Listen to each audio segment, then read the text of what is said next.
position. Yes, they do want to take your lunch money with the Nocturne and the Twisted Fate, but then they're going to give that money, kind of hand it off from the earlier game-oriented champions to the Ezreal to have that double item power spike with a Yuumi strapped on him. And then the Vladimir counterpick into Shen is a very old counterpick. It has always been about scaling outscaling the Shen in the side lane and having a super free lane for the early stages. Because Shen doesn't really put the pressure on Vladimir that a lot of other champions can put on Vladimir, and then you get this big, massive AoE magic damage team fighter in Vlad that is very effective at diving some of the carries that are prevalent in the meta right now, such as Ashe. So towards the end of the draft, Reaper and Cloud9 have kind of revealed why they didn't have the focus on that low mobility carry. They did have this kind of in mind. Yeah, and with Twisted Fate, Nocturne, and Vladimir all just being able to show up and dive right into the fight, Ezreal and Yuumi are the perfect pair to try to keep themselves safe on the periphery of the fight, get away from anybody going after them. The mobility and healing and kiting power of those two champions put together should hopefully be able to get Cloud9 away from those situations that they don't want to find themselves in. But, man, you said it. Shen has been popping off so much in LCS. He doesn't seem like he's getting appropriately countered. Is Vlad the secret sauce to making sure that you can't just blind Shen? That will be interesting to see here with Licorice going up against Solo. Yeah, I mean, the Vladimir definitely scales up into such a scary team fighter, as well as being super powerful in the split push. It makes sure that Shen has to worry about magic damage threat if he's going to match the split push, as well as some armor for the team fights if they're going to try and make that use. Yeah, Shen is the only real tank on the FlyQuest side, although you were talking about how Lillia likes to go for, Runic Echoes, Liandry's, and then tank from there. That's still going to leave you pretty squishy earlier on in the game until you're able to get some of those tank items online. Puts you in more of a bruiser state instead of a pure giant meatball tank. So if this team falls behind, they're quickly going to find themselves just evaporating under the damage of Cloud9, who, remember, for anybody who might have missed when Kobe said it earlier, Cloud9 in 2020 is 7-0 against FlyQuest. They're not exactly having a close record right about now. But Champ Select is complete and the players loading onto the Rift. It's time for Game 1 of FlyQuest versus C9.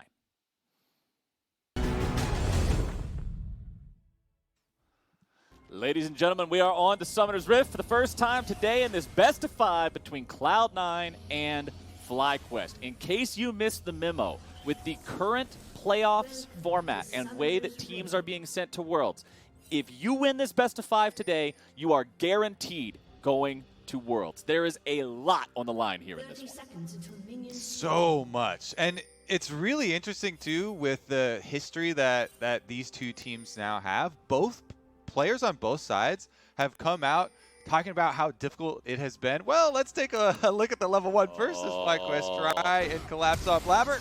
Oh, Blaber saving the skill point early on to make sure that in case he got into trouble, he would be able to use the spell shield, and that saves him from having to use his flash to get away from FlyQuest there. IgNar also using the flash on the Thresh, so it's Cloud9 who comes out on top in that level 1. Maybe the bottom lane will be a little bit less aggressive than we would think. Ezreal, Yuumi, especially in the early stages. Actually, let's see if they're going to go for a delayed invade here. They do have a sweeper on IgNar, but since he's so far back, they're not going to get any extra value out of it and start up on the Raptor counter jungle. We've got a Raptor battle here at level 1. Blaber down to 200 HP using the smite. Now has to flash away. Blaber, what are we even fighting for those 4 man? It's chickens. FlyQuest just walks in. They grab themselves a first blood, and now they're going to take the red buff too. What the heck, Flowers? Well, I guess the preparation here for FlyQuest coming out looking to attack the biggest point of Cloud9 that has been their downfall in the past. That has historically led to Cloud9 winning all of those 7 games versus FlyQuest themselves. They attack the jungle right off the bat, invade on Blaber. Santorin here on the Lillia, able to make use of the AoE, but Blaber, sticking in there, trying to fight for the big chicken. He won the battle, but he lost the war, and Santorin's not done. They are not stopping anytime soon. Santorin leading the charge. He hits him with the big old W from the Lillia. That's the second kill of the game here for FlyQuest. 2 deaths now on to Blaber. This is a tragedy of a start for the Cloud9 jungler. Honestly, Flowers, I feel like we're seeing one of these kind of redemption arcs. Cloud9 have bullied FlyQuest all year long, and they've had enough. They're rising up here. Santorin invades with Turtle and IgNar, as you can see on screen. And Blaber wanted to go for the Smite Steal on the chicken, and because he thought, okay, yeah, Zven is roaming up here with Vulcan on him, but just a clean sweep here for FlyQuest. And then after the invade, Santorin not giving up on it, he calls the level 2 Azir to come help him.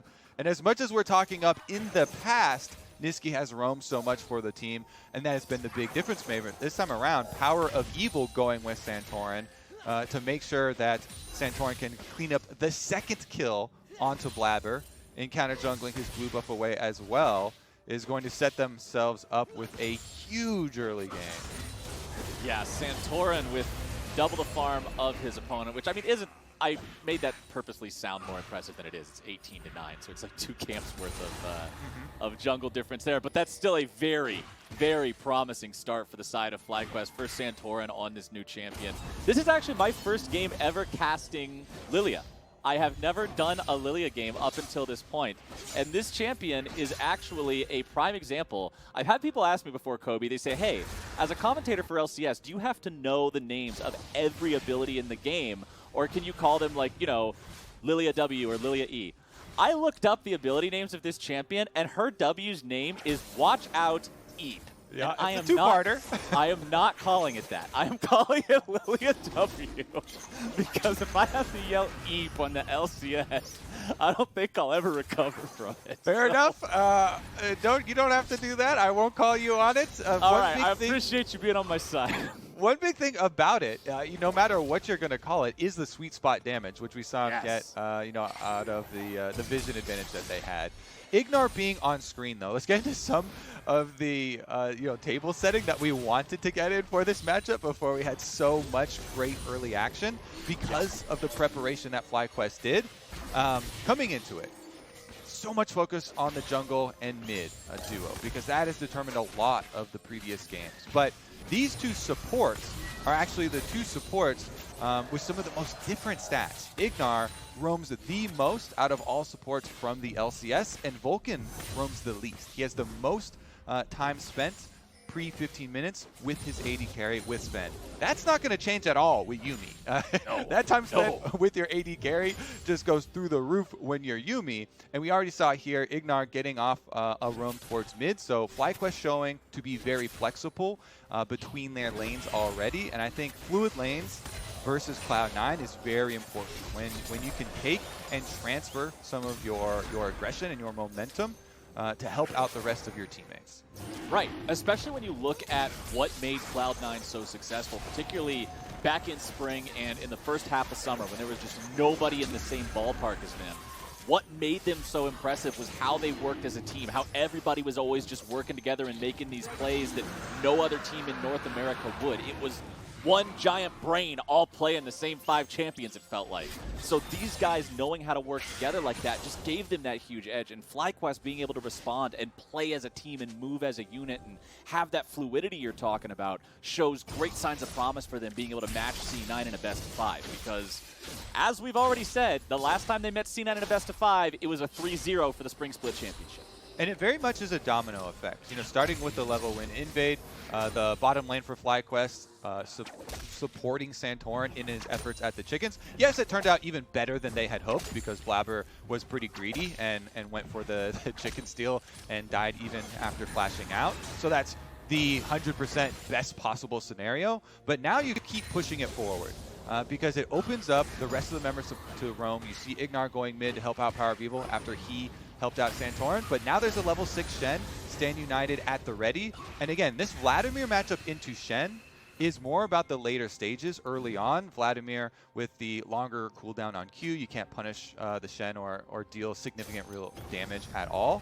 And it is about the later stages. Early on, Shen stand united, could be a big determining factor, especially towards bottom side.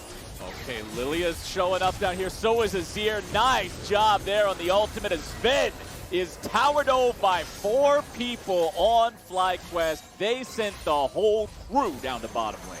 PowerOfEvil on the Azir. Once again, pushes up. When was the last time you saw Azir get off 2 meaningful roams before Twisted Fate got off anything cross-map, Captain Flowers? PowerOfEvil goes for the secondary invade with Santorin, and now with the bottom lane play, it is actually the Twisted Fate here trying to take down tower plates, trying to punish the Azir for him roaming. Cloud9 need to make use of their globals now. They need to make use of them quickly to try and stop this snowball that FlyQuest have created. 1 turret plate has gone over for Nisqy, trying to push in after PowerOfEvil's roams. Well, Blaber only just recently hit level 6. Santorin actually hit 6 before Blaber hit 5 because of the early advantages in the jungle. So now with that Nocturne ult ready to go, we'll see if Blaber can manage to get online, get himself on the scoreboard somewhere. Usually when you look at a Nocturne game, you look at how successful is the first ult or 2. Because the cooldown is so long, Nocturne players have to make sure they're seeing value from those ultimate usages, especially in a game where you're already behind like Blaber is. These ults need to make money for Cloud9. All right. Thankfully for Cloud9, though, we can further explain some of the reasons why you double up on globals. It's not just, oh, haha, yeah, we have 2 globals, you only have 1. But the reason that you layer Nocturne on other global sources when you're facing, things like Shen, is that when Nocturne turns on the Paranoia and the map goes dark for the Shen, then the Shen, unless he had pre-teleported, pre-stand united, won't be able to answer as quickly, and you get to basically further enhance your Twisted Fate global by kind of cutting off the resources for your opponents and the reinforcements for your opponents. So you generally do want to have a power play where you use both at the same time. FlyQuest contesting this Rift Herald, stealing it away. Blaber tries to escape, but here comes Lillia with the sleep. Over the wall, Cloud9's jungler remains alive, but no longer Kobe. It's PowerOfEvil grabbing himself his first kill of the game, getting FlyQuest their number 4. IgNar goes for the flash into the death sentence, but will not find it onto Nisqy. I like the attempt, but man, FlyQuest is just doing everything in the jungle this game. You saw Cloud9 try to go for the Herald. They lose that as well. Santorin's just farming up 2 camps at once because Lillia can do that. Easy peasy, 1, 2, 3. And the fact that FlyQuest also, get the last hit on this Rift Herald steal and Santorin's able to pick it up, just further snowballs it. Here goes Twisted Fate. Lillia could be in a little bit of trouble, but Santorin is immediately turning things right back around onto Nisqy. Santorin down to 300 HP. Remember, Blaber has no ulti for this. He's going to be taken very, very low, and there go the soldiers. There's a 1-for-1. IgNar's still here in the fight. That's going to skew it in favor of FlyQuest here yet again. This Azir is 3-0-2 at 11 minutes. Because FlyQuest used a defensive Nocturne ultimate trying to run away from their Rift Herald that they started up. They then only had the single global there, the Twisted Fate, to go in, and Nisqy does answer. Shen, Stand United, gets forced out by his Twisted Fate ultimate, but once they force, the discrepancy in support roams that we were talking about finally does come in as well. So Stand United protects Santorin initially from Nisqy. Good dodge there from Nisqy to get away from the taunt and the watch out Eep combination from Santorin on the big burst damage. But since Blaber commits to try and get that kill for them, PowerOfEvil sweeps them right up on the Azir. And support roam difference here because one support is playing Yuumi and permanently attached there down to the Ezreal on the bottom side. IgNar got off another timing Swifty Boots rush for him. This has been something that has emerged since that last nerf to mobility boots, since they got an increase in the cost of them. I actually really enjoy buying Swifty boots because you get to keep that movement speed in combat, and a lot of supports have kind of given up on the mobility boot dream with it being more expensive, although you get definitely less movement speed out of combat. Well, the second Drake of the game has gone over to FlyQuest. They're still commanding themselves a 2,000 gold lead here at 12 minutes. If they keep controlling the game like this, they could get that Cloud Soul nice and early. Cloud Soul is one of those that is more useful on some champions than others. It's kind of the most situational of the souls, at least from what I've surmised from everybody else's opinions. Lillia, though, is a champion that could make a lot of use of that. She loves just being able to run around in a circle, go faster than a bat out of hell, and honestly, having a Cloud Soul working there for her will just help enable her to kite around these fights and just run around and stack up those spells over and over and over again. Yeah. You can see continued control over the neutral territory here in the river. It's also pretty comical when you see things like, you know, Azir, Shurima shuffles, and then PowerOfEvil has got this big boost of move speed right after he goes in for the shuffle, and you get the little bird walk around in the fight. But honestly, FlyQuest should be able to continue snowballing really easily if you just burn down the first couple turret plates here. Everybody trying to power through number 3, but since there's so many members grouped up, it gets a lot of extra armor and magic resistance. Riptail cut right through it, and they finish off the last one. No problem. They take it down. PowerOfEvil immediately summons up a replacement turret under FlyQuest colors, and Shelly will even get off the second charge onto the tier 2 mid lane turret, taking over half the HP off of that one too. Cloud9 in a real rough spot. Solo going for the taunt onto Licorice, gets him underneath the turret, takes 75% of his health there. Yeah, pretty good use of that, but fake Nocturne. Nice dog pile coming in from Cloud9 to make it so Solo ends up getting punished underneath the turret. He's going to lose out on a couple waves of minions here, and with turret plating now falling, Cloud9 can easily respond, make it 1-for-1 in that turret count. Those are the types of plays that you're looking for with Nocturne Twisted Fate combination. They do go right and attack the Shen itself, taking down that top tower and getting, you know, some gold back for themselves. They need to bridge this gap while Zven here on Ezreal is still trying to transform into Muramana and work his way towards his Sheen item, which looks like it's going to be the Trinity Force. Higher damage, doesn't need as much the extra armor. And honestly, I do like Iceborne's kiting versus Lillia, but since there is a lot of magic damage on FlyQuest, you're not getting as much value out of the armor, and Trinity Force definitely is more damage, significant damage, and it's going to be a lot on him and Licorice towards the later stages, trying to do a lot of the carrying for Cloud9. And talking about itemization, since we're on the subject already, I do want to point out PowerOfEvil with a very early QSS. He's making sure to itemize into this safety with his lead, make it so they don't lose a team fight off of him just getting gold carded and collapsed on and blown up. As Nisqy setting up the CC onto Solo here in the bottom lane, Blaber's trying to follow up on this one, but Solo manages to get enough distance in time and walk away. And on the top side, meanwhile, with their strong side of the map here, FlyQuest will answer and get that top side turret back for themselves, keeping their gold lead. Now with 1 minute and 30 seconds left on the Dragon timer, they have plenty of time to transition their vision back over to the bottom half of the map, so they continue Dragon stacking towards that Cloud Soul. As you said, it's not the most powerful Cloud Soul, but still does have its use cases here, as Shen and Azir can definitely both use it when they ult go. Lillia working towards that Liandry's too. You can see about halfway done here with haunting guys in the inventory. So Santorin will continue to be a problem here on this champion, picking up now the second Rift Herald of the game for FlyQuest.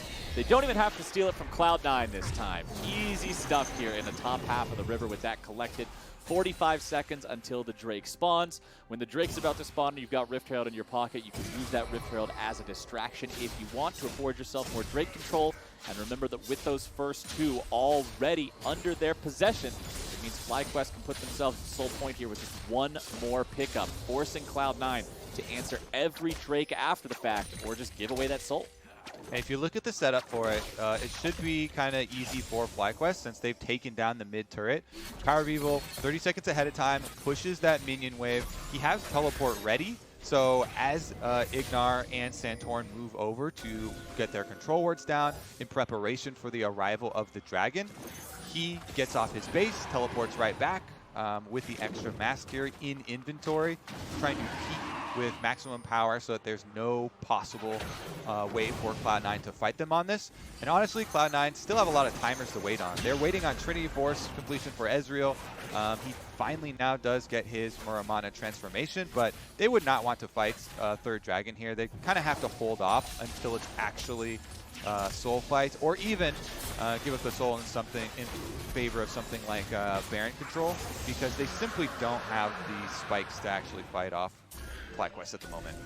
Yep, third Drake secured for free by the side of FlyQuest. Turtle and IgNar rotating up there just to make sure Santorin didn't run into any trouble.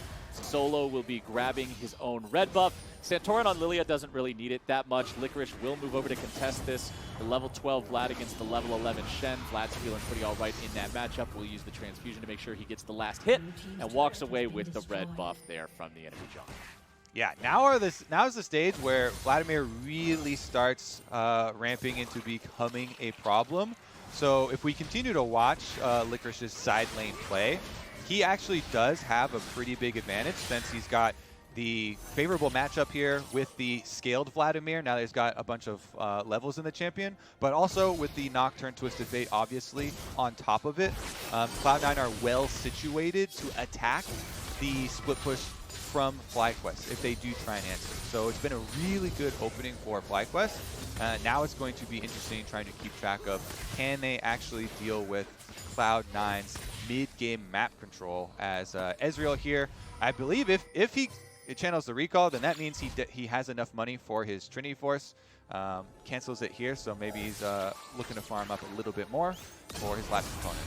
Yep, items are coming online across the board. You can see Titanic Hydra just was completed there for Solo. Liandry's Torment now completed for Santorin's Lillia as well. 2 items on Turtle's AShe. Has both the Hurricane and the Blade of the Ruined King ready to go, so a lot of teamfight DPS potential there on the FlyQuest AD carry. Oh no, Blaber. Is this going to be number 5? Clearing out the ward.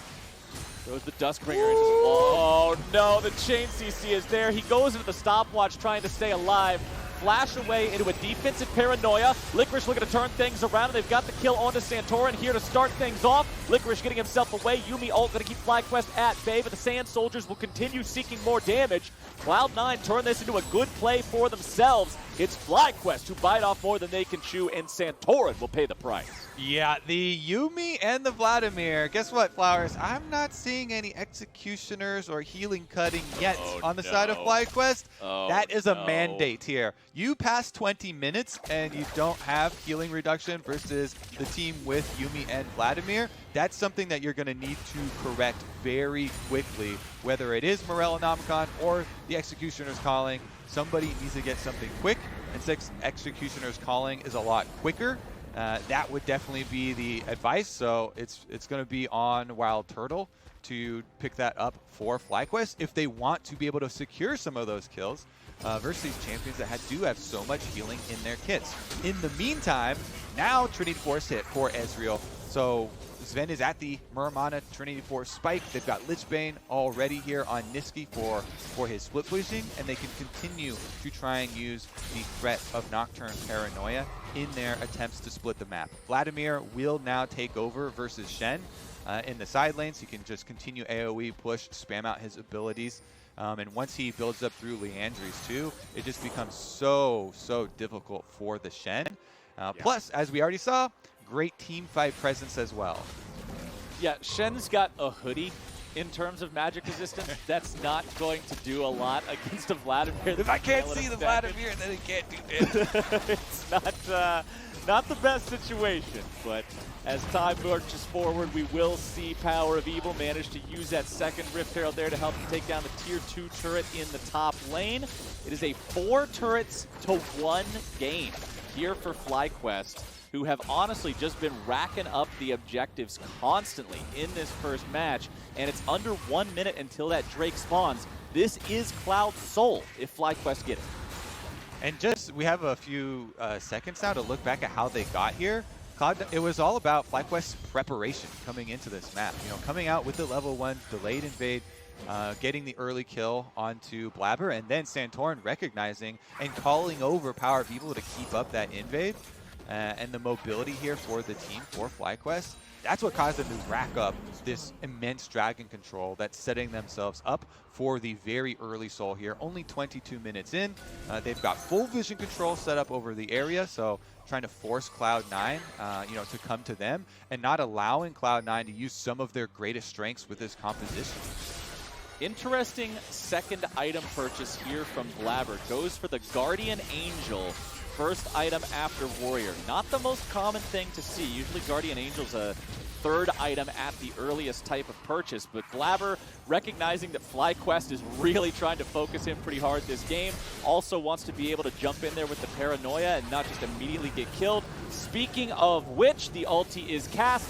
Redemption coming down now. Cloud9 going in. Blaber looking to start things off. PowerOfEvil getting himself away. Volley going to be fired off. Blaber's already into the grave. Licorice is down. It's a 1-for-1 trade as Blaber respawns, only to find himself right back in the dirt. Solo goes for the taunt flash, and he will find his mark. Zven tries to get away, but PowerOfEvil's got a double kill. Ezreal's heading for the hills, but they're the wrong hills. He's running back towards the base of FlyQuest. Solo continues the chase. PowerOfEvil and WildTurtle following up behind. But Zven has been able to kite away from this successfully so far. He goes up the wall. He tries to make the Chad play, but it's just a bad play. And FlyQuest will find themselves an ace and a Cloud Soul. Cloud Soul plus, that should be a Baron for them, Captain Flowers, because they win the entire fight. That is 5 members down for Cloud9. Despite buying the Guardian Angel for the next fight, power for the soul fight there for Blaber, Cloud9 moves out, diving into FlyQuest. Turtle had picked up the Executioner's Calling. He annihilated Licorice in the attempted dive there, and once they take out the part of the team fight, no Vladimir, they're able to chase everyone down. Even Ezreal Yuumi unable to escape off the backside. All right, so looking at it again, the dive in, Twisted Fate ultimate use, Vladimir teleport for the extra speed, attempting on the flank, and they go in at the same time. You see the pre-redemption, just to make sure they get a little bit of the extra healing. Vladimir goes in, pool is used. As soon as he comes out of pool, look at Turtle, boom, waits for him to stop, hits him with the arrow, and they just take down Licorice very, very quickly. Santorin as well, being able to escape out the back there, not giving up that extra kill, is huge because they don't get any Triumph deals. Nobody gets anything off of that side for Cloud9, allowing PowerOfEvil to go right back in, sweeps him through with the Azir, and then, as you know, chasing him onto the other side of the map. Zven, nowhere really to go. He decides to take his shot. He saw the angle, went for the attempted kill there onto PowerOfEvil, went for the snipe, but Mystic Shot goes wide, and Azir lives another day. And now, man, now FlyQuest is all wearing purple. This team is pushing down the mid lane. They're ready to go. You can see the damage chart in the last team fight. Ezreal's looking pretty good. Vlad did okay, but not a lot of damage coming out from the rest of the squad, and it was FlyQuest coming out on top. They've now taken down all 6 turrets outside of the Cloud9 base. It's time to pressure onto the inhib turret lines themselves. This is where a lot of teams do find themselves sort of hitting a wall. Hard to push through that when your opponents are able to defend it very well. You can see Cloud9 mounting that defense here in the bottom lane, but FlyQuest will apply pressure to 2 different lanes at once. They have the Azir turret to fall back to here, raised on the corpse of the tier 2 turret in mid. Still another minute remaining on your Red Bull Baron buff for FlyQuest to try to push with. Doesn't look like they're going to be able to crack anything with it just yet. Yeah, I mean, that fight may have been at the site of the Dragon Soul, but the Dragon Soul is actually the least of the rewards that FlyQuest get for it. The biggest rewards are all the gold for the 5 kills they got and the Baron that they got afterwards. Here's the attempt from Cloud9. Blaber's going in after PowerOfEvil, but the Stand United will show up to make sure that he's kept alive.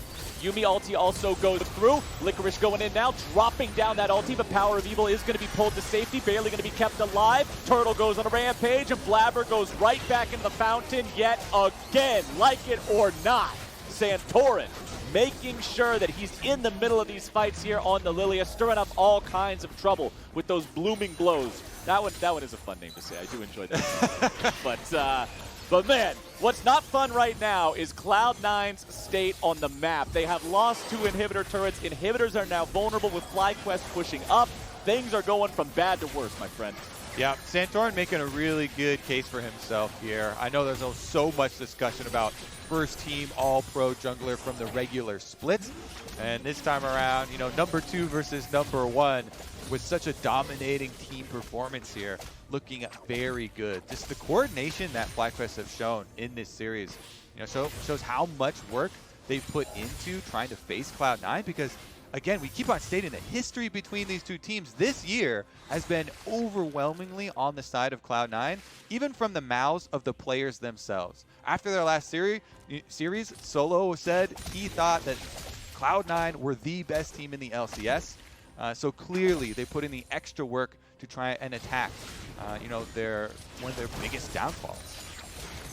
Well, the scoreboard just lit up all over with FlyQuest itemization completions coming in for pretty much everyone. It's a and shopping we're not spree. talking small stuff, my friend. We're talking Rabadon's Death Cap for the Azir, Death's Dance on the Ashe, Zhonya's Hourglass for the Lillia. Everybody's completing these big ticket items on the FlyQuest side. They're up 8,000 gold. Azir now has Liandry's, Rabadon's, and Nashor's Tooth. He can eviscerate any health bar that comes near him from the Cloud9 side. Cloud9 has no true tank on their roster. They've got a Vlad who can buy himself time by going into a pool. They've got a Nocturne who has a GA, I guess.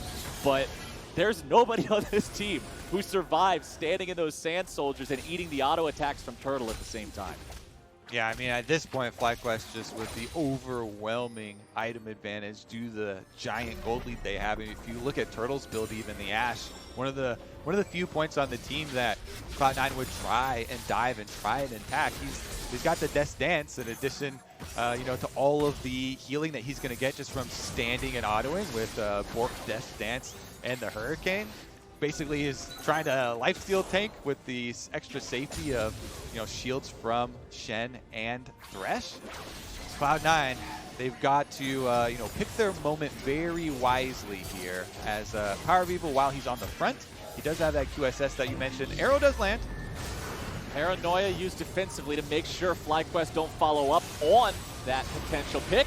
And now the fight's breaking out. It's Blaber looking to go for PowerOfEvil here yet again. But Solo is right there protecting his ally as Turtle's able to deal with Licorice. The fight has split into 2 halves. FlyQuest have managed to kill off the enemy top laner, and PowerOfEvil with 3 auto attacks kills Blaber yet again. IgNar showing up with the shields to keep his mid laner alive.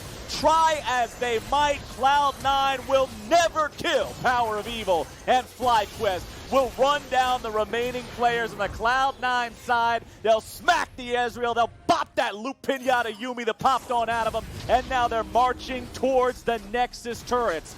FlyQuest in 30 minutes will put all of that 7-0 this year talk to rest. They will win their first game of the year against Cloud9, and they will start this series off 1-0. Let it be known, Captain Flowers, nobody beats FlyQuest 8 games in a row. Statement game here from FlyQuest coming out, first game of the series, and yet you see they're all still focused on the fact that it is a best-of-5 series. Yes, game plan in game number 1 did work out, but you have to move immediately to what are the changes Cloud9 are going to make and how you're going to deal with them. Right. FlyQuest showed us that their preparation in game number 1 was exactly what they needed it to be. But preparation only becomes half the battle as the series moves on. The other half, adaptation, is a war between both teams to figure out who's going to get a better read on what happened in that first game. And I don't care if you can barely read at all. I think anybody can read what happened this game was a problem with the jungle. They definitely got to make sure that Blaber's not ended up in a situation like that in game 2. But once we return, the State Farm Analyst Desk will be ready to break.